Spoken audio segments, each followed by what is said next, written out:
Hi friends, എല്ലാവർക്കും പുതിയൊരു വീഡിയോയിലേക്ക് സ്വാഗതം. നമ്മുടെ കുഞ്ഞു മക്കൾക്കൊക്കെ ഇഷ്ടപ്പെടുന്ന ഒരു അടിപൊളി ഒരു സ്വീറ്റാണിത്. പേടയുടെ അതേ ടേസ്റ്റ് തന്നെയാണ്. അപ്പോൾ എന്തൊക്കെയാണ് നമുക്കതിന് വേണ്ടതെന്ന് നോക്കിക്കഴിഞ്ഞാൽ പാല് വേണം. ഞാൻ പാല് കാച്ചാൻ വെച്ചിട്ടുണ്ട്.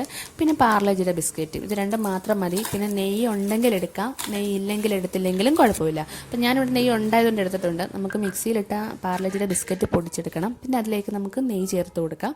നെയ്യ് ചേർത്തിട്ട് നമ്മൾ കാച്ചി വെച്ചേക്കുന്ന പാല്, നമുക്ക് പച്ചപ്പാലും യൂസ് ചെയ്യാം, പക്ഷേ ഞാനിവിടെ പാല് കാച്ചിയാണ് എടുത്തേക്കുന്നത്. കാച്ചിയ പാലിനകത്തിട്ട് ഒഴിച്ചു കൊടുത്തിട്ട് നമുക്ക് മിക്സ് ചെയ്യണം. നല്ലതുപോലെ മിക്സ് ചെയ്തിട്ട് ചപ്പാത്തിയുടെ മാവ് കുഴയ്ക്കുന്ന ആ ഒരു പരുവത്തിൽ നമുക്ക് കുഴച്ചെടുക്കണം.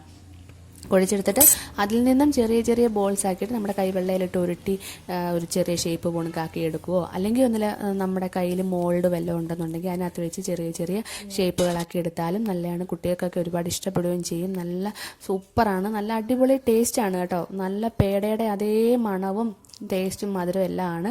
അപ്പോൾ എല്ലാവരും ട്രൈ ചെയ്ത് നോക്കി അഭിപ്രായങ്ങളൊക്കെ ഒന്ന് പറയണേ. അതേപോലെ തന്നെ നമുക്ക് വളരെ പെട്ടെന്ന് തന്നെ ചെയ്യാൻ പറ്റുന്ന ഒരു സ്വീറ്റും കൂടിയാണ്. അപ്പോൾ എന്താണ്, എൻ്റെ ഈ ചാനലും ഈ വീഡിയോ ഒക്കെ നിങ്ങൾക്ക് ഇഷ്ടപ്പെട്ടിട്ടുണ്ടെങ്കിൽ ഒന്ന് ലൈക്ക് തരണേ. അപ്പോൾ നമുക്ക് വീണ്ടും നല്ലൊരു വീഡിയോ ആയിട്ട് കാണാം. അതുവരേക്കും take care, bye bye, Tata.